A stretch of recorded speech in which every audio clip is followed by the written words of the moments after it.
नववर्षाचं जगभरात जल्लोषात स्वागत। रात्री 12 वाजता फटाक्यांची आतिषबाजी तर 2024च्या पहिल्या दिवसाचा सूर्योदय पाहण्यासाठी नागरिकांची गर्दी। ठाण्यामध्ये रक्तदान करत मुख्यमंत्र्यांकडून नववर्षाचं स्वागत। आनंद दिघेंची परंपरा राखत शिंदेंकडून रक्तदान शिबिराचं उद्घाटन। नवीन वर्षाच्या स्वागतासाठी देवस्थानं सजली। सिद्धिविनायक, दगडूशेठ हलवाई गणपती मंदिर तसंच शिर्डीमधील साई मंदिरात भाविकांची मोठी गर्दी। नववर्षाची सुरुवात देवदर्शनानं।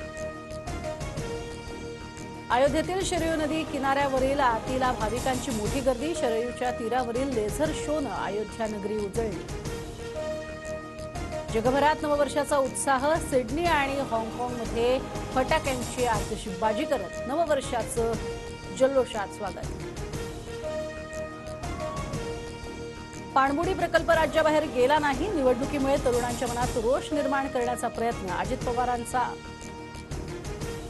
आरोप, विरोधकांवरती सुद्धा टीका। वंचितला इंडिया आघाडीमध्ये घेण्यासाठी कोणाचा विरोध माहिती नाही, पण इंडियात सामील झाल्यास मोदींनी देशाचं कसं नुकसान केलं याचा आराखडा मांडू, प्रकाश आंबेडकरांचं वक्तव्य। सोम्या गोम्याच्या बोलण्याला मी उत्तर देत नाही। अजित पवारांकडून संजय राऊतांचा पुन्हा एकदा सोम्या गोम्या असा उल्लेख। मुंबईच्या पोलीस महासंचालक पदाचा अतिरिक्त कार्यभार विवेक फणसाळकरांकडे।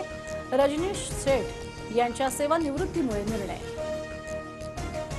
राज्यभरातील रेशन दुकानदारांचा आजपासून बेमुदत संप। प्रलंबित मागण्यांसाठी रेशन दुकानदारांचा निर्णय। रावेरमध्ये सासरा आणि विरुद्ध सून असा सामना रंगण्याची शक्यता। लोकसभेसाठी मी इच्छुक, पक्षानं आदेश दिलाय। एकनाथ खडसेंची प्रतिक्रिया। तर संधी दिल्यास निवडणूक लढणार, रक्षा खडसेंचं वक्तव्य।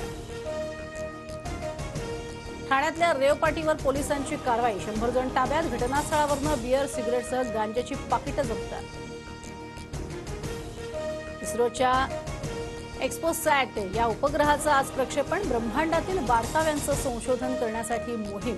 लॉन्चिंगच्या 22 मिनिटांनी सॅटेलाइट निर्धारित कक्षेत पोहोचणार।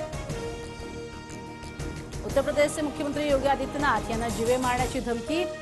ISIशी संबंधित व्यक्तीचा मेल। लखनौमध्ये गुन्हा दाखल। बेळगावात पुन्हा कन्नड सक्ती। मराठी फलक झाकले। कन्नड बोर्ड लावा, नाहीतर परवाना रद्द करू। बेळगाव पालिका आयुक्तांचे आदेश।